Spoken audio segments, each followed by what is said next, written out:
what I propose is we'll start with Christina's presentation, and then when the food comes out, if we can carry on with the presentation and just listen out for yours so we don't get too distracted, if that's okay. Yeah, because we're quite a small group, I could have done a PowerPoint, but I thought it would be quite useful just to have a handout. We can have like a conversation. What I wanted to talk about today is about developing a community role, and I've become much more interested in this because I'm on the next page now. I'm 61 and I'm fit and healthy, and I still want to be professionally active, but I don't necessarily need to do that to earn money, although I do need to earn some money as well. But I thought that would be quite helpful to discuss the kind of stages of life people go through. And this is really just a rule of thumb. And if you look at life stages, you really sort of 20s, 30s, are career starters, you get your career off the ground. The next stage is sort of 30 plus, where you're really at working age up to probably 64. I mean, these ages vary depending on the person, but working age. And the next one is the third age, the next page, if you like. But I thought it would be useful to have a look at how people spend their time at various stages of their life. And this is extracted, it's quite difficult to read, but just to highlight that when you're a career starter, the most important three things that you spend your time doing is paid employment, so that's in your 20s and 30s, skills updating, so there's a lot of period between 18 and 30, your skills updating, you're making sure that you're professionally qualified. And the other area that you're working on is friendship networks. So those are the kind of three features, if you like. In terms of family, that's actually quite small from 18 to 30. Your friends take centre stage. So you're kind of really busy at work, upskilling, and with your friends. In the next stage of your life, which I'm guessing most of the people in this room are, working age, 25 to 64, the most important thing is paid employment again. And someone said 60, 70 hours a week, nearly 40% of your waking time is at work. And but the other bit that's very important in working age is your family time. And that's actually sometimes just sitting down watching television with your family. So family is really important. And the other bit that's really important is keeping your finances together. So money, family, work. And actually, as we walked going around the table, a lot of the themes were about money, family, work. But when you get to the next page, which is, I like better than the third age, something quite interesting happens. You actually do a lot less paid employment, so that does free up a lot of time. So whereas your friends drop off at working age, you suddenly start to try to develop your friendship networks again. But the most important things happening in the third age is your community role, developing your community role, giving something back, building from your experience, and we've touched on that. And people start from about 50 plus to really look at adding a community role as part of their portfolio, which is quite interesting going around. So the three important things when you're on the next page, it could be 55 plus, it could be 65 plus, is your community role and your family and getting your health and fitness. So that's really interesting. Again, we touched on those of what people's goals are. But your time changes. So, all the time you're busting up working. When that time is freed up, you've got some more choices. And what I'd like to talk to you about today is as you're preparing for the next page, 50 plus, that you might want to think about developing your community portfolio, your community role. And what I'd like to talk to you today is 4 roles that I'm involved in, but it may be that there are other community roles, like being a parish councillor or being a county councillor. I'm not involved in that, I have less knowledge about that. I don't know if anyone here is a parish councillor. No, okay. But I'm going to talk about volunteering and then talk about trusteeship, being a governor. And my expertise as a governor is as a FE governor, but obviously we've got Catherine in the room who says something about school governor, and I'm also a magistrate as well, so I can say something about being a magistrate. So let's talk about volunteering. And The Office of National Statistics estimates formal volunteering produced 24 billion of economic output. 24 billion of economic output. That's 1.5% of the gross domestic product. So volunteering is terribly important as part of the kind of network of society to make it work. And why do people volunteer? Is they want to express important values. And I currently volunteer, I'm volunteering at the WOW Centre, which is the Women's Centre in Newport, and I'm organising a walk to take disadvantaged women walking. I also volunteer with Walk with Purpose to take people who are unemployed walking to do coaching on how to get a job. So, and I also volunteer walking with blind, where they can let the guide dogs off the lead. So I'm a sighted guide as well. So what that does for me is, it's all walk related, is express important values for me. I think walking is fantastic. It really helps you feel well in yourself. On a Monday, so this is an open invitation if anyone wants to join in, we have a women's walking group from 10:30 to 1 on a Monday. And we have about 10 women now. I think they probably are. Should we just actually say to people, particularly those perhaps a bit more full-time in their roles than other roles, that when the clocks change, it's likely to return to doing it on a Monday evening. We do Monday evening. Yes. So summertime we do Monday evening for those at work, and in the winter, because obviously we can't go out in the evening without our heads, which is so in volunteering, when you're choosing your volunteer role, you need to think, what important values does it express for you? Because that's the thing that will keep you coming back. I know you do some work with youth trust, is it? Or you volunteer some money to youth trust. But again, you've got important values about helping other people on the island. So if you think about a volunteer role, I think someone said they were thinking about volunteering, or think about doing more volunteering. Think about the values that you care about and try and find a volunteer role that matches those. And it's giving something back to an organisation that's impacted on a person's life, either directly or indirectly. I do the work with the IsleOfWight Society for the Blind because my mother had macular degeneration and she was blind, for the last 10 years of her life. So I kind of care about that. It makes a difference to our lives of others. My time, a little bit of my time, can make a difference to someone else. And it helps me learn. It helps the environment learn about the world. And it's also an opportunity to develop new skills. I've just learned how to become a sighted guide, and I've been trained by guide dogs for the blind. So I know what it is to be a guide dog. So I don't leap for a biscuit quite yet, but it's also about communicating and about not doing things, So it's a new skill for me. So I've really enjoyed that. I've joined a team and I'm developing new social networks. I'm meeting people I wouldn't normally meet. So again, volunteering is great when you do that. It's given me confidence and self-esteem because I'm now a bit more integrated with the IsleOfWight Society. I've only been here 4.5 years, so I get to, I feel I might belong a bit more.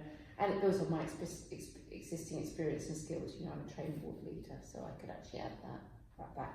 So volunteering, I highly recommend it. One of the things they've done research on volunteering is for people of working age, try and look for volunteer opportunities where there's short-term commitment.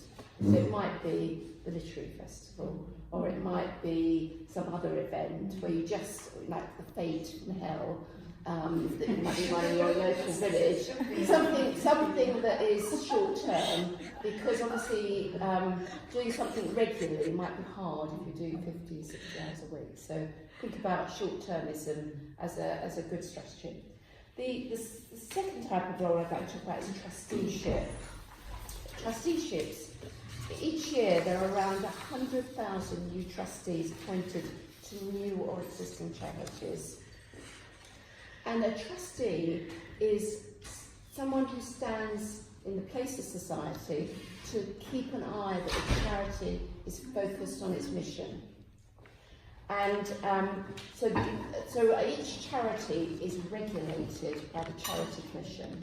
Now the reason it's regulated by the Charity Commission is it's actually collecting money in from the public.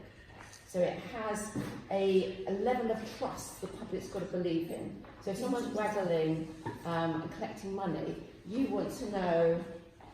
Sorry? You want to know that the money that's being collected from you is going to a safe place.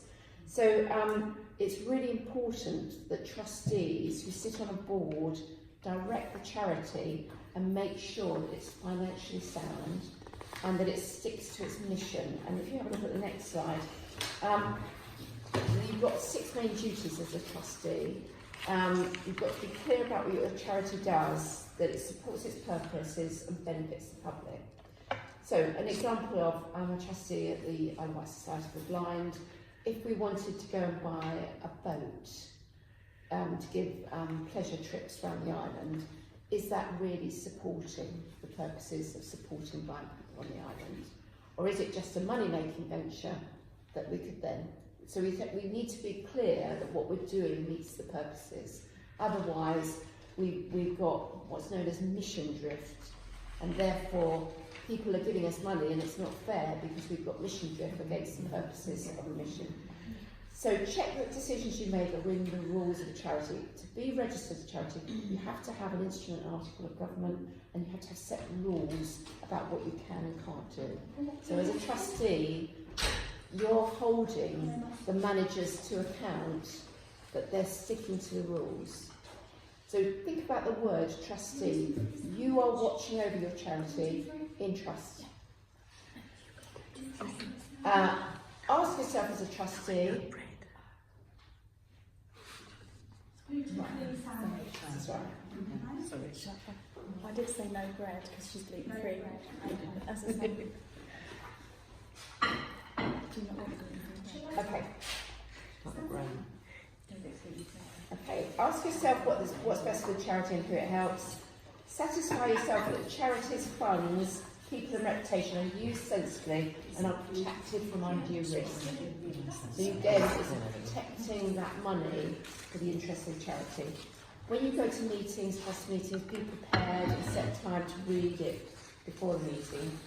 Get your charity accounts and reports to the Charity Commission on time and of a quality that the public could inspect and ensure that your charity is sticking by the rules.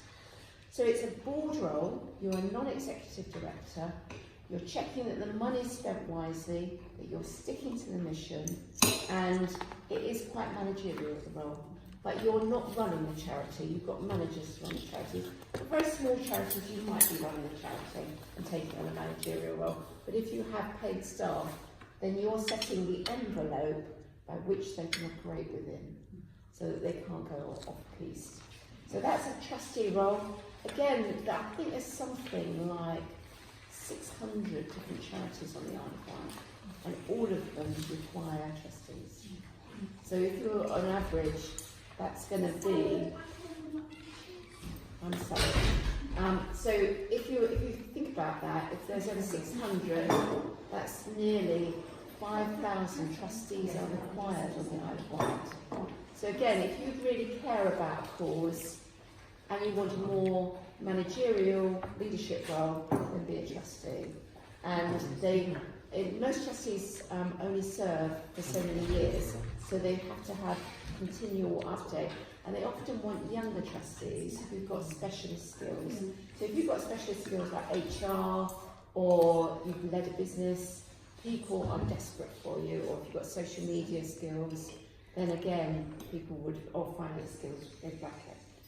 So, I was just going to add that though, if you're being asked about being a trustee, before you join, is to do your due diligence, because once you join, your reputation is tied in with that. Yeah. And there are some that aren't necessarily managed as well as they should be. Exactly. And so I would always, don't just jump straight in. You need to make sure you know what you're getting yourself into. Because as a trustee, your name will be registered with the Charity Commission and you will be responsible for it. And you could be struck off if the charity misappropriates funds, and the reputation damage it could do, and so absolutely right due diligence. Another role is being a governor. I'm a governor in IsleOfWight College. I was a governor on Southampton City College. For 30 years I worked as an FB manager and college principal. So I know an awful lot about FE. I have been a school governor. Sorry, what does FE stand for? Further education. So further education, sorry, I actually see that. But there's a lot more school governor roles than there are FE governor roles, because there's obviously only one further education college on the island, so there's about 18 people in the corporation. But every 4 years, they re-recruit. So again, if you've got a background in beauty hair, they're often very interested in people who've got vocational experience to add to a governing body, and also in schools. And I think there's something in the region of, now you probably know how many schools there are on the island, there's about 44 schools, they tend to have 20, so again, that's about 800 governor roles they need to recruit to. And again, they're always churning, and they're always looking for people who have got expertise, particularly from business or in the community, who can add that to running up a school. In terms of FE governance, which is what I'm going to talk about, your job again is to determine the educational character and mission of your college. So the educational character and mission of the IsleOfWight College is to offer all things to all people, because it's an island, so it's very difficult for people to go and do their vocational training off the island, which causes quite a lot of financial impact because you're running small groups, because you're trying to do bricklaying, you're doing hairdressing, you're doing beauty therapy, blah blah blah. So, but in maybe a college in Southampton where there's lots of other colleges, you might choose, right, we're going to be best in engineering and bricklaying and what have you. You've got to approve the annual estimates of income and expenditure, because what, again, if you like to think about governance, is you set the envelope by which the managers work. So you say, this is how much money you've got, and this is the direction you want to go in. But you're not saying, please make sure you've got all the toilets clean on a Monday morning. That's a manager's job. So governance is about setting the strategy, setting the direction, and giving the budget and money that they have to work within. You've got to be responsible for solvency and the safeguarding of the assets.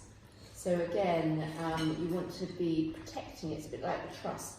And an FE corporation is a charity. Slightly different legislation to the Charity Commission, because it's regulated by government, but it's very similar to a charity. You've got to set the quality strategy and fees policy of the institution. You set the framework of pay and conditions of staff, and you appoint and dismiss and appraise principal and clerk, and you set the articles of governance, the rules of how we get things done here. So it's quite a big role, again, done by volunteers. They're very keen on having people from business, very keen to have women, because women can be underrepresented, particularly in FE corporations, and younger people are underrepresented. I know that Catherine said something about school governance, so... Well, I think there is the issue about a shortfall of governors, and I think in part that's obviously to do with the number of running so many small schools, but I think also in part it perhaps having people who are willing and able to come forward and very similarly to FE College. Primary school governance is really enriched by having people with a range of experiences, but that certainly includes financial, because the responsibility that you do have with the budget, but it does also include HR, because actually one of the other jobs of governors is to appoint the head. So it's really useful to have people who kind of support the recruitment processes. You do need to have been in education yourself. I mean, my background is health and health services, and my passion has been for children's welfare, particularly the last 25 years of my career. So I kind of fell into it really because of my sort of children's rights, children wanting to have the best opportunities, hat on really, rather than being an expert on education. But one of the things I really enjoy about being governor is having a group of people, this group actually, who do come from different journeys, different pathways. That's very interesting. You know, I think that there's 2 or 3 different routes into being a governor. If anybody would like to talk to me about it further, you've got my email address, and I'd be very happy to point you in the right direction and make contacts with the Isle of Wight government services on your behalf. The other benefit is the training. It's absolutely out of this world. I'm really finding myself looking forward to the leadership programme tomorrow. It is very high quality, and again, it's another way of networking and meeting other governors from other schools, and in tomorrow's case from Wight, Hampshire as well. So a few of us from Wight came over, and I think that that's quite enriching in itself and very useful. So absolutely agree the point about being strategic. You're not a manager, you're not there for the day-to-day running of the school. You are very much there to help set the direction, to agree the budget, to appoint the head teacher, and then really you then become, to an extent, the school's critical friend. Because particularly I think the way things are, or certainly have been on the island, this whole notion of this kind of isolation that's felt by some of the heads, you actually become somebody who's a bit of a sounding board, and you know, when there are issues going on, which may be staff issues, for example, or other pressures, it's quite hard actually for some of the heads. They're quite sorry to know who do they turn to next. So certainly as a role as chair, I've realised that kind of one-to-one support that's needed. But you know, I think it's a good 2 days a week at the moment, you know, which is quite heavy. So That's really chair though. That's chair. To be a primary school governor, it's probably half a day a week. But in addition to my role as governor, actually go in as a voluntary read, somebody who goes to listen to and read on a voluntary basis. And I don't do that because it's part of the chair's role, but I do it because I think it's really important to try and understand some of the issues of the children who attend the school, their parents, and teaching. It's been incredibly helpful to do that. It's not, you know. So Just to say about the time commitment, it is different for secondary schools to primary schools. Because primary schools tend to engage you a lot more. I'm probably half a day a fortnight, I think, you know, for a secondary. I don't know about half a day a week, but I think probably a lot. Probably, but I think you know, I would disagree. But anyway, you have to. It depends on the needs of that particular school. If they're going through a big change program, or there's something, you know, they've got to do a big improvement plan, then it may be more. I think that's fair enough. But there is a lot to do. I mean, just the we've got a full governing body meeting next week, and there are something like 20 papers to be read and understood beforehand. So yeah. I was just going to add, obviously we talked about lots of things that you have to do, but there is a lot that you can get out of it as well. Oh, absolutely. You know, so I'm now Deputy Chair of Governors at Sophia University, and I've been on the board since 2010, so it's my 9th year. And when I started, I was 30, and I was, you know, obviously the youngest apart from the student governors, and I've been around, and it's given me lots of confidence and lots of skills and experience I wouldn't have got elsewhere. And so if you're, you know, particularly for the younger people in the room, if you're thinking, oh, I can't do that because I don't have it, actually you can bring a lot to it and you can get a lot out of it. I think, sorry, I'm also a governor at the secondary school, and just in terms of time, there's a sort of, so I understand this email that comes through with, you know, 30 attachments.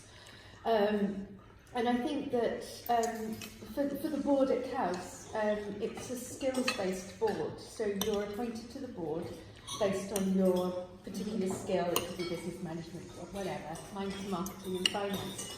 So when I see this email come through with this 30 attachments, what I do is, obviously I look at the principal's report because that's all-encompassing and that's really important.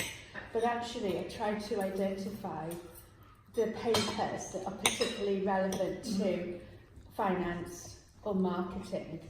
So you should be selective when you're faced with that enormous, you know, a range of attachments.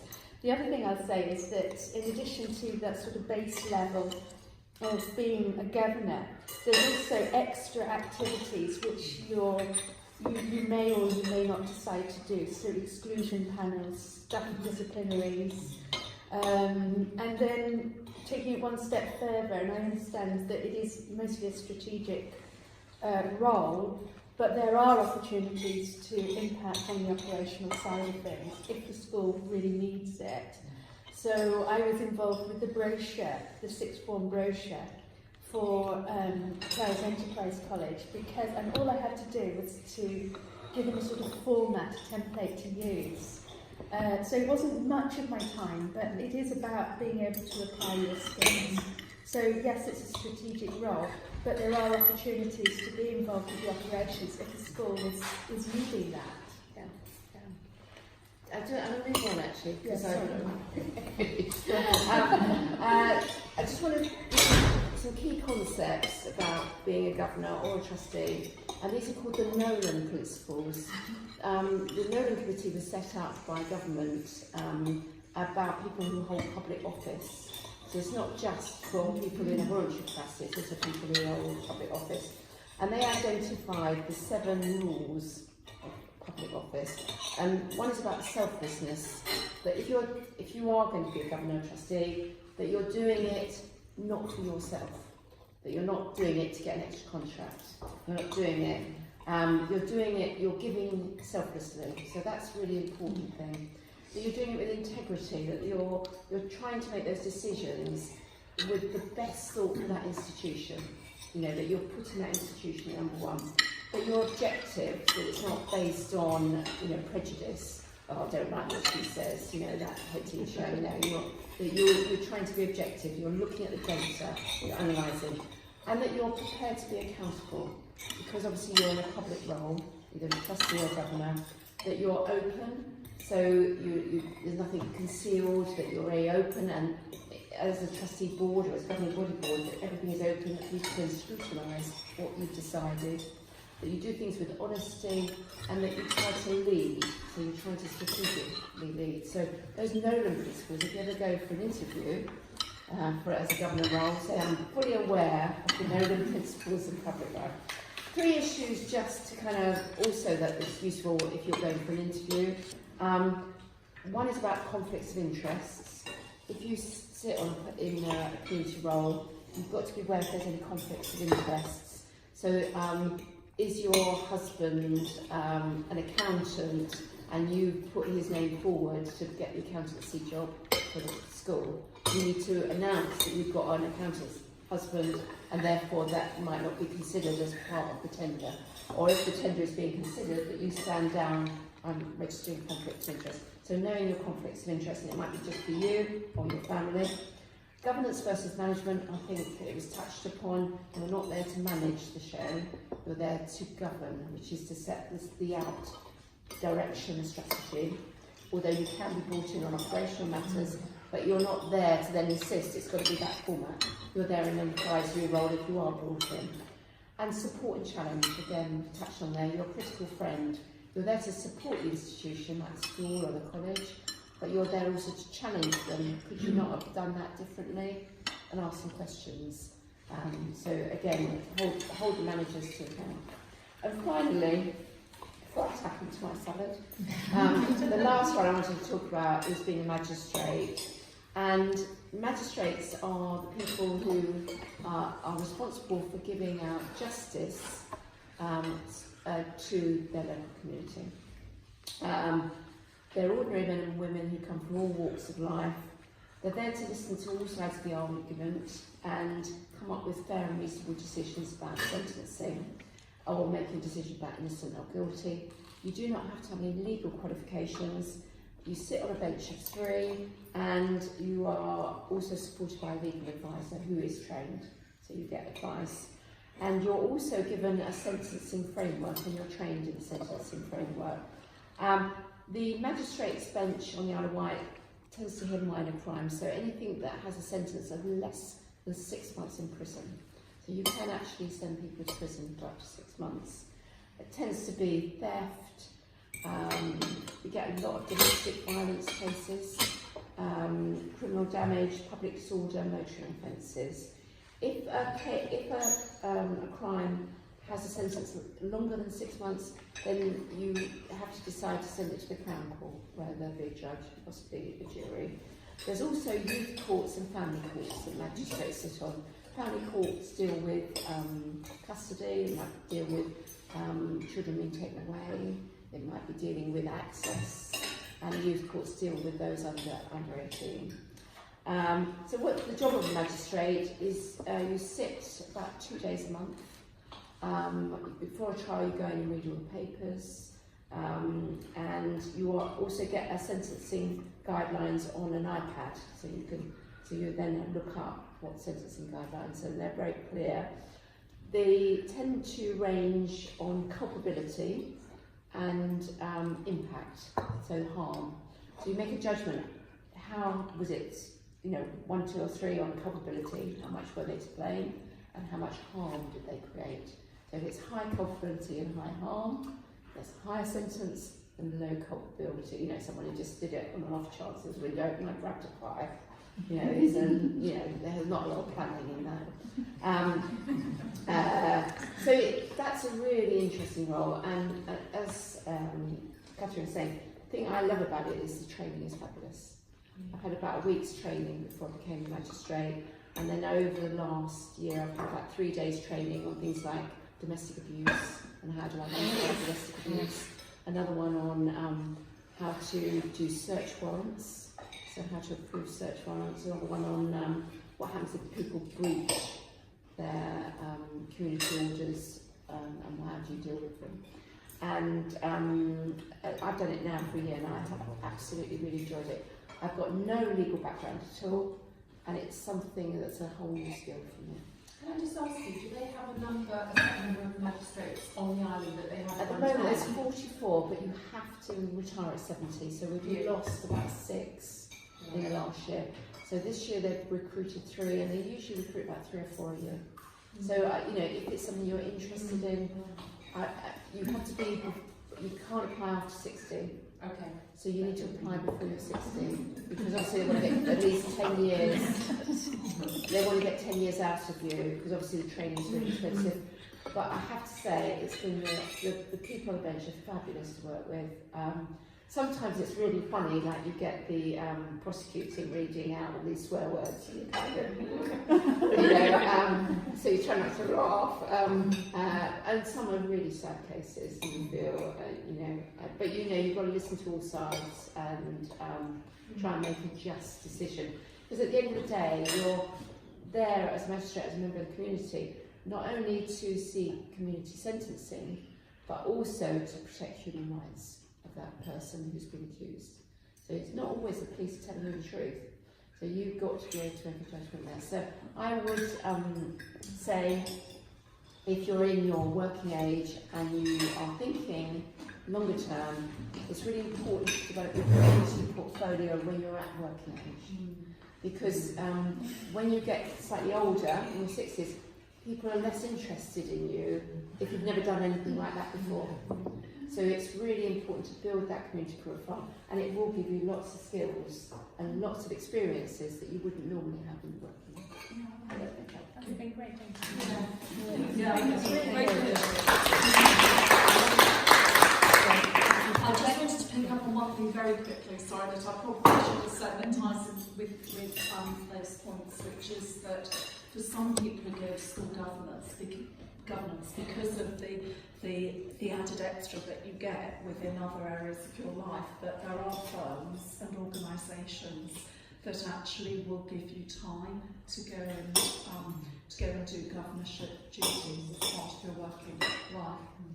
I know that certainly ESO do that, and some other public bodies and education do. Yeah, it's good from a corporate social responsibility perspective Yeah. as a company. But just to say about magistrates, if you are working, they will pay you a day rate up to a maximum of £115 a day. So if you are losing a day's work, either if you're self-employed or employed, they will pay a day rate. But you have to prove how much money you were making and your accounts and things like that, but they will pay, and you get your travel and you get a lunch allowance. But you know, the training is fantastic, and so I've really enjoyed my community role. Were you nominated to do that, or did you decide it's something that you No, I wanted just to do? applied. You just applied. I was trying to find things to do on the Isle of Wight. As my national work was decreasing, I was thinking, well, I do want to do more roles on the Isle of Wight, just to get to know people, you know, and to network. And I just saw an advert for magistrate, but if you know, I honestly apply, everybody apply, because it is a fantastic job. It really is enjoyable, and you know, it really stretches your brain as well. You know, as you get older, it's really important to do that. I was just going to say a big thank you to Christina for continuing whilst we it did work well in this setting, so thank you. But if you want to carry on while we're still eating with the questions or comments, or you know, continue to share in this forum. Or I think that I really like this one. I do I only can't do it when you've got lots of people, but yeah, this is a nicer way to actually interact, isn't it?